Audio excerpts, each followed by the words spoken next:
eso nosotros estamos con invitadas que nos van a ayudar a pensar qué se puede hacer, qué estamos haciendo mal, qué ganamos, pero también qué nos falta por hacer. Está Victoria Freire, de Patria Grande, legisladora, gracias por la compañía. Una primera impresión con estos números.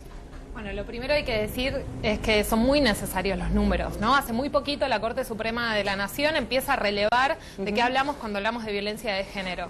Y por supuesto que esos números impactan y dan una dimensión del problema, ¿no? De lo que tenemos que abordar. Ivanina Biasi, precandidata del FIT con nosotras.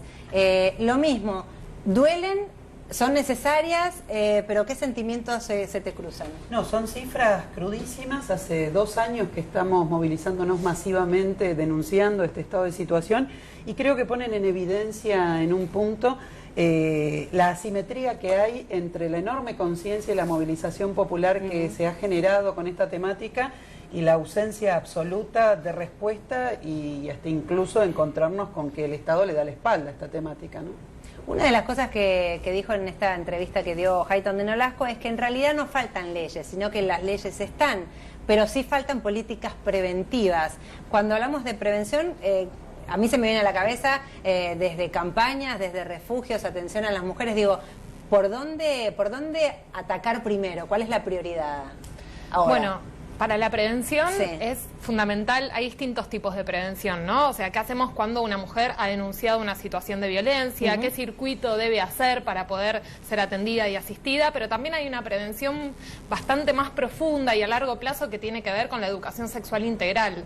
Existe una ley de educación sexual integral, tal y como plantea la Corte, pero hoy por hoy no se está implementando. No hay recursos para que en los colegios los niños, las niñas, las personas que están siendo formadas puedan tener un ámbito para pensar sus relaciones, pensar las relaciones de violencia, su identidad, cómo cuidarse. Ahora, Vanina, ¿no hay dinero o la sociedad todavía le cuesta hablar de educación sexual? Trata esto como si fuera algo de una cuestión de ámbito privado. ¿Cómo está la sociedad? Porque se habla, se moviliza, pero en el día a día a mí me cuesta creer que todavía estamos maduros. Mira, la Argentina tiene cifras que son realmente escalofriantes, como las que mostrabas recién. Sí. Se calcula que el 20% de las niñas en nuestra sociedad son abusadas. Realmente una sociedad que tiene esos basamentos no puede, digamos, después forjarse con buenos vínculos, que realmente poder avanzar, etcétera. Sin lugar a dudas, hay una problemática de fondo muy profunda.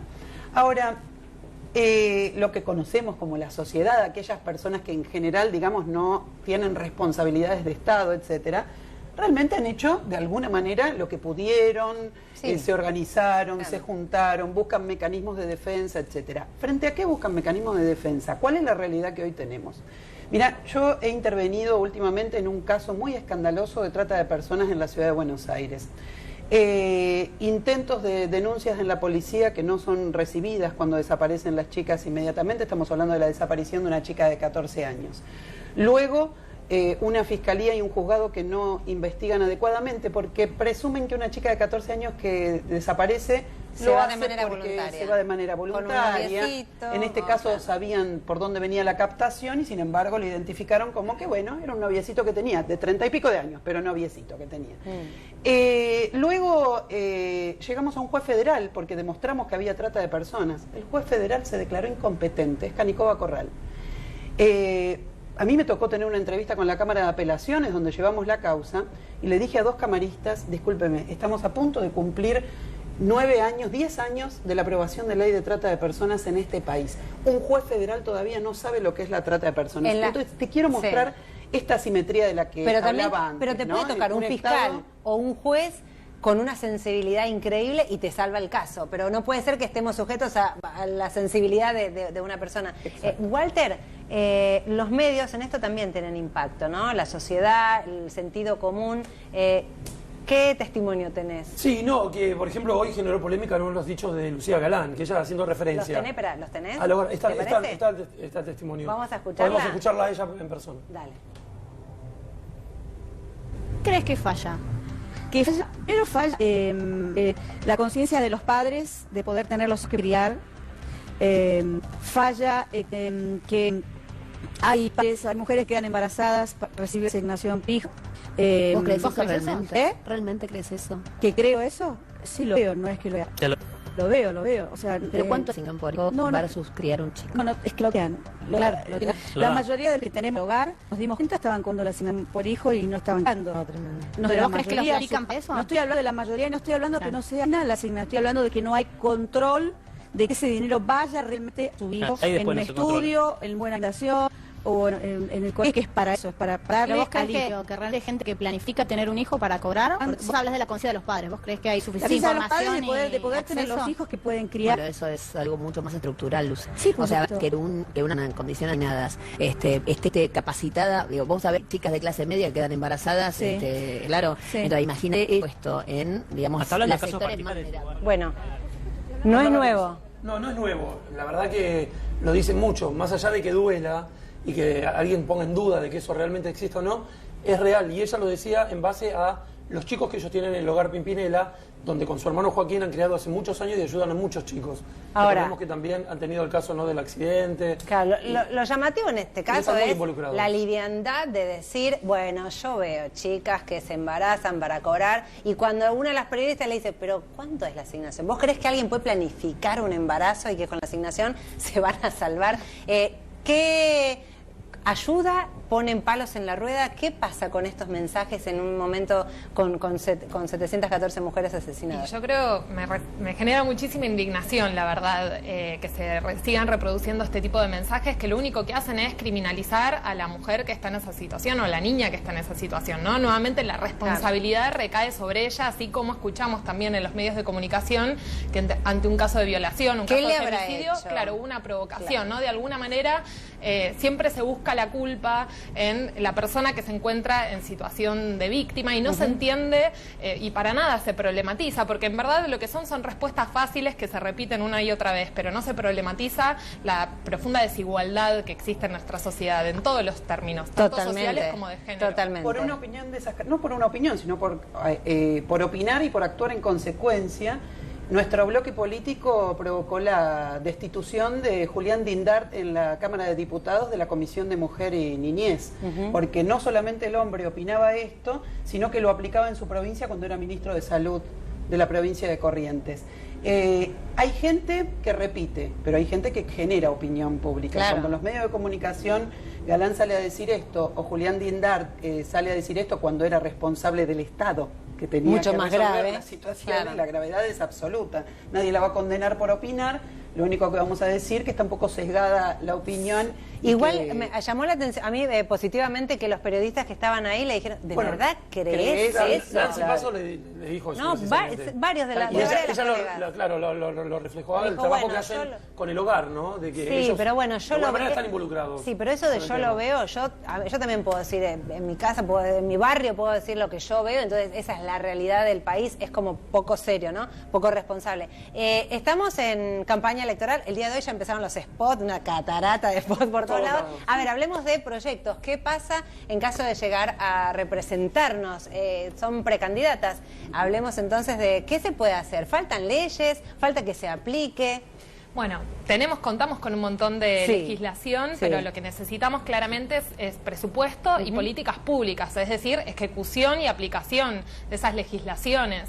Necesitamos también protocolos de actuación. Hoy el circuito para denunciar y asistir ante situaciones de violencia es un circuito que también nuevamente recae sobre la persona que se encuentra en situación de violencia y es súper engorroso y en general la mayor parte de los casos no se entiende. Por ejemplo, en la Ciudad de Buenos Aires solo 1 de cada 10 mujeres que sufrieron situaciones de violencia recurrió a una institución pública para pedir ayuda. Es decir, que hoy por hoy las instituciones públicas que deben asistir y acompañar no están siendo una referencia para esas mujeres, justamente porque, como vos decías, no hay campañas de sensibilización, no hay un trabajo en la prevención, ¿no? También tomando en cuenta que generalmente la violencia sucede en el ámbito del entorno, de la mujer, es decir, que es importante que se produzca un cambio cultural de la mano de la sensibilización, ¿no? De campañas de concientización y de la educación sexual integral.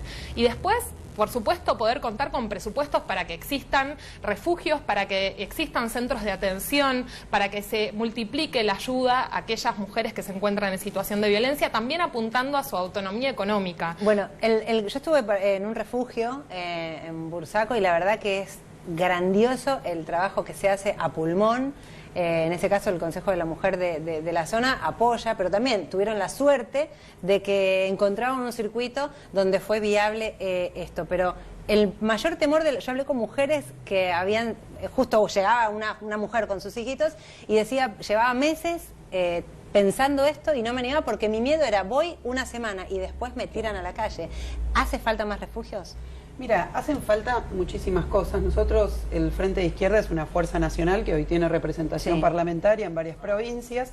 En la Ciudad de Buenos Aires somos autores de la ley que obliga al gobierno de la Ciudad de Buenos Aires a crear 10 centros de asistencia en las 10 comunas donde todavía no existen centros de asistencia y de ir creando nuevos centros de asistencia hasta crear uno cada 50.000 personas. ¿Por qué no se crearon? Esto fue incumplido absolutamente. En el mes de diciembre del año 2015 se aprobó la ley que impulsó Marcelo Ramal en la legislatura. Sí. Fue incumplido y fue reemplazado por 3 inauguraciones de centros privados, vamos a decir así, a los cuales ahora el Estado va a subsidiar.